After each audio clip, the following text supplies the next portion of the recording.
O destaque do dia é com ele, Sérgio Cruz.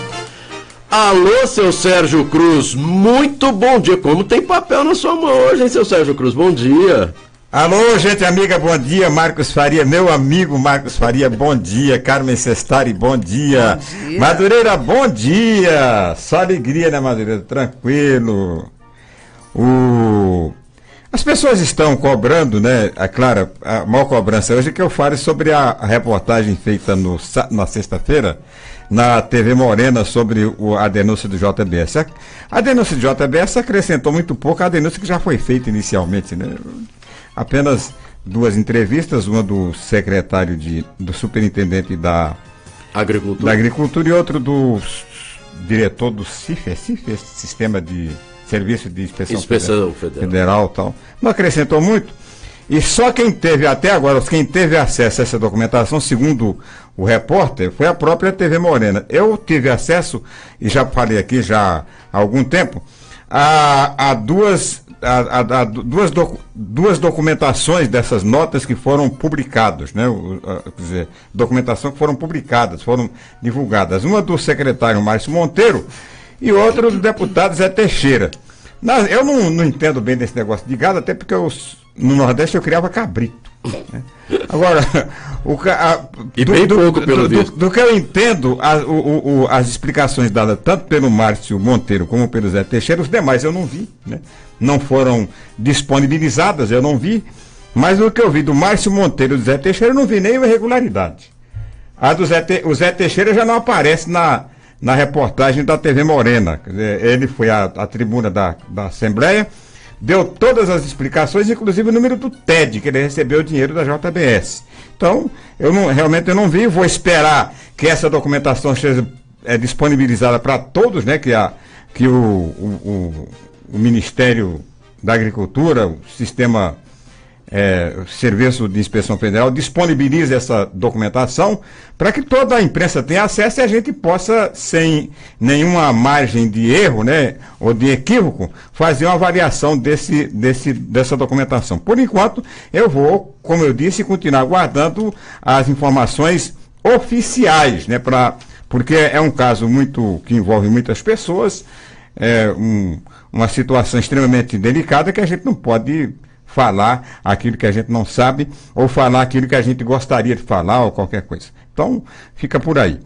O Petrolão está chegando a Mato Grosso do Sul. A fábrica de fertilizante de Três Lagoas foi nitrogenada à base de propina. São 3 bilhões de reais que foram para o ralo. Eu falo que para o ralo da corrupção, eu falo que foram para o ralo porque a fábrica fechou, né? Quer dizer, com 80% das obras concluídas, com o dinheiro que dava para construir 2 estádios da Copa, 3 bilhões de reais, os estádios da Copa, bem ou mal, pelo menos foram construídos, né, 100%, ou foram utilizados. A fábrica de fertilizantes nitrogenados 3, o FN3 de Três Lagoas, simplesmente não funcionou. Um prejuízo enorme para a nação, de 3 bilhões de reais, porque a fábrica não funcionou, e um prejuízo muito grande para os pequenos e médios empresários de Mato Grosso do Sul, que forneceram, né, para as empresas concessionárias da obra, e que não receberam a dívida de cerca de 34 milhões para fornecedores locais, pequenos e médios empresários de Mato Grosso do Sul. Então tá aí, ó. É bom investigar e apurar toda a responsabilidade daqueles que comeram todo o dinheiro e não fizeram a indústria funcionar. Uma indústria que naturalmente faz muita falta, não só para Mato Grosso do Sul, mas para toda a região centro-oeste, que é região agrícola, e para todo o Brasil, né, que com a produção de fertilizantes nitrogenados aqui no Brasil, vai realmente reduzir em muito o custo desse produto, que é praticamente todo importado. Então, é uma reivindicação antiga de Mato Grosso do Sul, feita ainda no governo, concedida ainda no governo do Lula, por intervenção do senador Rames Tebet no governo do Zeca do PT, e que infelizmente parou como quase tudo parou neste país. Agora, o FN, essa nitrogenado aí, parou bem antes de começar a Operação Lava Jato. Então não tem desculpa, né? O doutor João Maria Loz foi presidente do Tribunal de Justiça de Mato Grosso do Sul. Essa semana fez um discurso interessante na posse dos novos juízes de Mato Grosso do Sul. Tive acesso aqui ao discurso dele, o discurso dele seria para ler inteiro, porque cabia a leitura do discurso inteiro, mas é muito longo, o nosso espaço de tempo aqui é curto. Mas ele tem algumas coisas no discurso dele aqui que ele empata com aquilo que eu penso, com o meu pensamento, e o pensamento, naturalmente, da maioria das pessoas de bom senso. Eu não vou fazer comparação, mas eu me lembro muito bem, nesse discurso aqui do Dr. João Maria Loz, do discurso da oração aos moços, feito por Rui Barbosa, pela lição, né, que ele... E pelo conhecimento, pela experiência que na sua oração, ele passa, o Dr. João Maria Loz, aos novos juízes de Mato Grosso do Sul. Eu vou destacar aqui 2 trechos aqui, que eu acho muito mais geral. Abre aspas, mantenham-se como magistrados. Não busquem situar-se como parte no processo.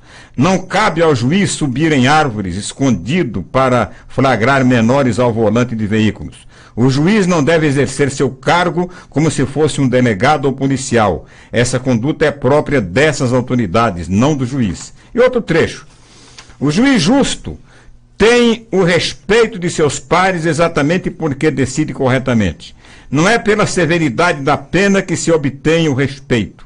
Isso aplicado sem o devido amparo das provas produz a margem do juiz temido, aquele que incute medo ao judicionado. Fecha aspas. É a tal história do juiz, né? Acusador, o juiz que mete medo. O juiz, na minha opinião, e essa é a opinião do Dr. João Maria Loz, que entende muito mais que eu dessas coisas, o juiz não deve ser o acusador, né? O juiz não deve ser temido. O juiz deve ser respeitado. Essa aí a grande lição que o doutor João Maria Loz passa nesse seu discurso aos novos juízes. Parabéns, doutor João Maria Loz. Há umas coisas, né, que a gente fala aqui, depois as pessoas ficam me criticando porque eu falo. Agora, um delegado da Polícia Federal de Brasília pede ao Supremo Tribunal Federal que arquive uma delação premiada, torne-se efeita a delação premiada do Sérgio Machado. Sérgio Machado foi aquele que, quando o fumo estava entrando, ele pegou um gravadorzinho e saiu por lá gravando todo mundo. Gravou o Renan Calheiros, o Zé Sarney, o Romero Jucá. Antes de ser convidado, né, de ser preso preventivo ou provisoriamente para explicar a roubalheira que ele fez quando era da Braspetro, então ele já se preveniu e foi à frente, fez igual os irmãos Metralha, correu na frente para fazer a delação premiada e levou essas gravações. O Brasil inteiro ouviu essas gravações feitas pelo Sérgio Machado, altamente comprometedoras, não havia a menor dúvida do envolvimento do Renan Calheiros, do José Sarney, do Romero Jucá, tentando obstruir a Operação Lava Jato. Agora vai o delegado e pede ao Supremo Tribunal Federal que não aceita a delação do Sérgio Machado, porque não há provas. Porque você quer prova mais contundente do que o cara falando, né? O cara tentando, né, obstruir, como fez sobretudo o Romero Jucá e o Renan Calheiros. Não existe prova mais contundente, mais evidente do que o que está na gravação feita pelo Sérgio Machado. Muito mais grave até do que a própria gravação feita contra o Temer pelos irmãos Metralha. Muito mais grave, até porque o Temer é muito restrito nas suas declarações, e declarações que não passam de resmungos, né? Se comparadas com essas declarações feitas ao Sérgio Machado, pelo Renan Calheiros, pelo José Sarney e pelo Romero Jucá. Daqui a pouco eu não estou entendendo mais nada. Falei e tá falado!